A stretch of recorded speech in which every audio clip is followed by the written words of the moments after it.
Buenas noches, estamos con Victoria Villarruel. Victoria es abogada, es autora de 2 libros relacionados con la temática del terrorismo en los años 70.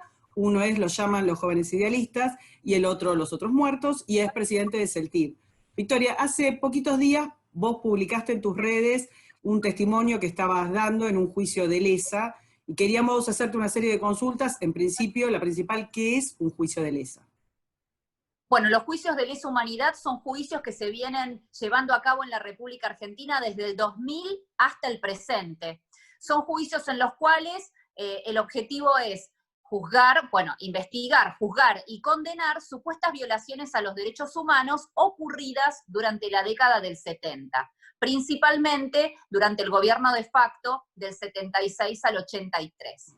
¿Qué sucede, sin embargo, con estos juicios? Que son juicios que en primer término tienen un corte ideológico sumamente fuerte. Es decir, allí se están dirimiendo más cuestiones de tipo ideológico que de cuestiones de tipo jurídico. Entonces, todo lo que tiene que ver con el marco de los hechos a juzgar, los imputados y las víctimas están totalmente bajo un sesgo ideológico que hace muy difícil pensar que allí realmente se está impartiendo justicia. Y por otra parte, son juicios en los cuales el Estado argentino está erogando millonarias cifras para sostener estos juicios. Cuando uno compara juicios como por ejemplo el del penal internacional el Tribunal Penal Internacional de Ruanda o el Tribunal Penal Internacional de Yugoslavia, donde, por ejemplo, en el caso de Ruanda hubo 1 millón de víctimas en lo que es un verdadero genocidio. Aquí se están juzgando por aproximadamente 8.000 víctimas. Te das cuenta que los costos de ambos juicios son similares o, en el caso de Argentina, mayores a esos juicios. Entonces, son juicios que desgraciadamente se han convertido en lo que todos conocemos como parte del curro de los derechos humanos. Y esta situación hace que sean procesos en los cuales además no están garantizadas las debidas garantías constitucionales del debido proceso. El principio de legalidad brilla por su ausencia, la irretroactividad de la ley penal también. Se inventa derecho, es decir, los jueces terminan legislando derecho, en vez de juzgar con las leyes y los tratados internacionales que el Estado argentino ha ratificado, se termina haciendo todo esto bajo doctrina y jurisprudencia emanada de los mismos tribunales, entonces terminan creando derecho. Bueno, toda esta situación se viene desarrollando, como te decía, desde el 2000, con mucho hincapié durante el proceso, durante el gobierno de los Kirchner, y por supuesto esto continuó durante los 4 años de Cambiemos, De Macri. y de Macri, y bueno, y a mí me citaron por primera vez a declarar en estos juicios. Yo llevo más de 15 años dedicándome al tema de las víctimas del terrorismo y de la década del 70, nunca había sido citada a declarar en estos juicios de lesa humanidad. Por supuesto, tampoco represento a ningún imputado en juicios de lesa humanidad, o sea, mi labor es exclusivamente por las víctimas del terrorismo. Así que, bueno, era una experiencia rara, no muy agradable, porque allí sos juzgado vos también, Claro. aunque seas testigo de contexto, como es mi caso, que o sea, soy testigo especialista en historia, y sobre los hechos que se ventilaron en ese juicio, yo hablo sobre la historia. Y bueno, y la verdad que así se desarrollan este tipo de procesos que al día de hoy te comento que hay muchísima cantidad de juicios, o sea, hay más de 500 juicios abiertos en la República Argentina por lesa humanidad. Decime una cosa, el caso que vos estabas declarando tiene que ver, está en el contexto del operativo Independencia. ¿Qué es el operativo Independencia? ¿Qué fue el operativo Independencia? Bueno, en efecto, este es un juicio en la provincia de Tucumán, bajo la cuestión del operativo Independencia. Este es el tercer juicio que se lleva adelante. El operativo Independencia, para que todos recordemos, es el operativo en el cual Isabel Martínez de Perón, por un decreto, el 261S, o sea, secreto, le ordenó a las Fuerzas Armadas el combate contra el ERP el Ejército Revolucionario del Pueblo en la provincia de Tucumán. Es decir, este decreto es importantísimo porque es el que consagra el estado de conflicto armado no internacional, es decir, que hubo una guerra de baja intensidad. ¿Y por qué hago hincapié en esto? Porque no todos los grupos terroristas son combatidos por las Fuerzas Armadas. Por ejemplo, en el caso de la ETA, en España, la ETA ha sido combatida por la Guardia Civil, es decir, por la policía. Pero acá en la República Argentina, el nivel de las hostilidades era tan violento, la infraestructura, la logística, el armamento, el entrenamiento militar que tenían tanto el ERP y Montoneros era tan alto, tan evolucionado, que hizo que las policías fueran sobrepasadas. Y entonces Isabelita en ese momento le ordena a las Fuerzas Armadas combatir a estas organizaciones armadas.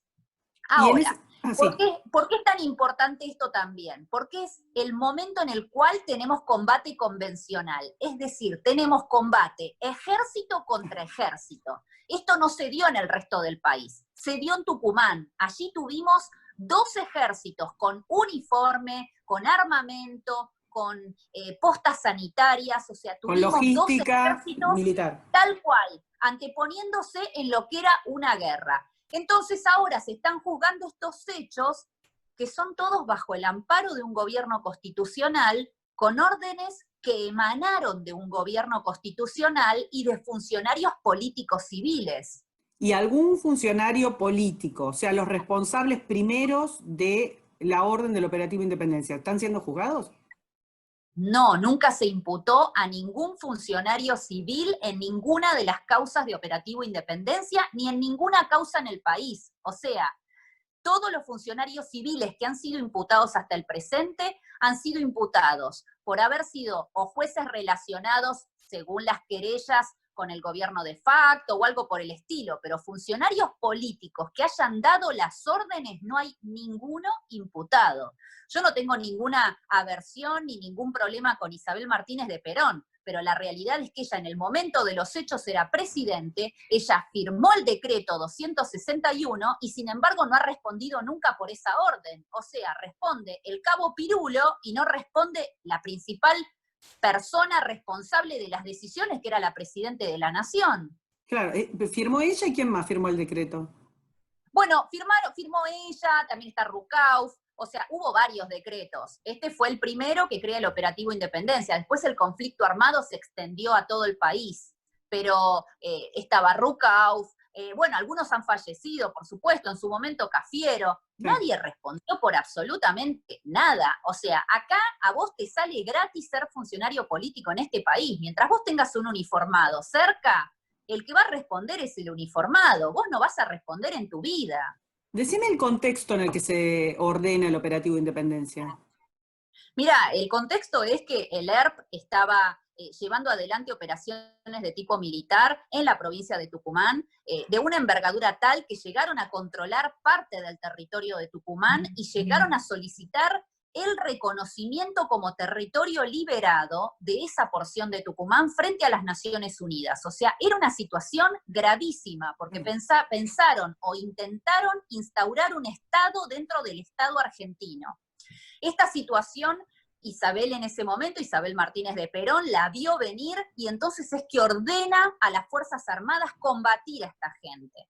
Ahora, ¿qué sucede? Que 45 años después de los hechos nos encontramos que los que responden son los uniformados que siguieron las órdenes de un gobierno constitucional, órdenes constitucionales, pero no responden ni los terroristas ni los funcionarios que dieron las órdenes. O sea, hola, me parece que hay un gran sesgo ideológico que te muestra que estos juicios no te resisten, pero ni el análisis de un estudiante de primer año de Derecho. Y decime una cosa, ¿vos te sentiste de alguna manera señalada, juzgada por las mismas personas que te estaban consultando tu testimonio como un testimonio técnico, un testimonio jurídico? ¿Vos sentiste que te estaban juzgando a vos en algún momento? Sí, por supuesto. A mí se me juzgó por no tener un discurso facilista o acomodaticio a lo que tiene que ver con el discurso políticamente correcto. O sea, hoy es políticamente correcto hablar de una parte de la historia, y como yo traigo del olvido la otra parte, que son los crímenes de los terroristas, lógicamente yo terminé respondiendo también como si fuera poco menos que imputada. O sea, se me preguntaba si yo estaba de acuerdo con la tortura o con el robo de bebés. O sea, ¿cómo voy a estar de acuerdo con la comisión de delitos? No puedo estar Que de además no acuerdo. tenía Ahora, nada que ver, digamos, con lo que estabas testimoniando. claro, no tiene nada que ver. Primero porque yo iba a testimoniar sobre la historia, pero además tampoco se ventilaban esos hechos en ese proceso en particular. Entonces, me encontré con una actitud muy de sesgo de tratar de cuestionar mi formación académica. O sea, como no tengo título de historiadora, entonces no puedo hablar de la historia. Realmente, si se llegan a enterar que en la Academia Nacional de la Historia la mayoría de los historiadores son abogados y no tienen título de historiador, se pegan un tiro. Pero bueno, así nos encontramos en la República Argentina, donde cualquiera considera que aunque vos te hayas formado toda tu vida en un tema, no importa. Si no tenés el título, de pronto el título vale. Está bien, una forma de descalificarte totalmente. ¿Qué te parece? ¿Cómo siguen estos juicios? ¿Cómo sigue este trabajo? Mira, los juicios ahora continúan con un par de testimonios más, luego viene el alegato de las querellas y de los defensores, defensoría oficial y los defensores privados, y luego viene la sentencia. Lo que pasa es que estos juicios ya están firmadas sus condenas por adelantado, o sea, es muy poca la cantidad de gente que realmente sale absuelta de estos juicios. Ahora, lo que a mí me parece importante y vital, de nuevo recordarle a la población, es que mientras se ventilan estos juicios de lesa humanidad, que a todos nosotros nos cuestan millones y millones y millones de dólares a nivel anual, en pago de sueldos, en estipular los juzgados exclusivamente para este tipo de juicios y juzgados que quedan trabados totalmente por la actividad de la lesa humanidad. O sea, hoy por hoy en la República Argentina las causas de corrupción o de narcotráfico van prescribiendo porque los juzgados federales están totalmente taponados por las causas de lesa humanidad. Entonces, cuando vos ves esta situación, es importante que entendamos que acá no hay justicia realmente, porque ninguna víctima del terrorismo tiene un juicio impulsado por el Estado con el mismo esfuerzo, la misma dedicación que sí se le da a quienes fueron miembros de las organizaciones armadas y alegan haber sido víctimas. Está bien. Muchas gracias, Victoria. Muchas gracias por tus palabras exclusivas para La Derecha Diario y un abrazo enorme. Chau.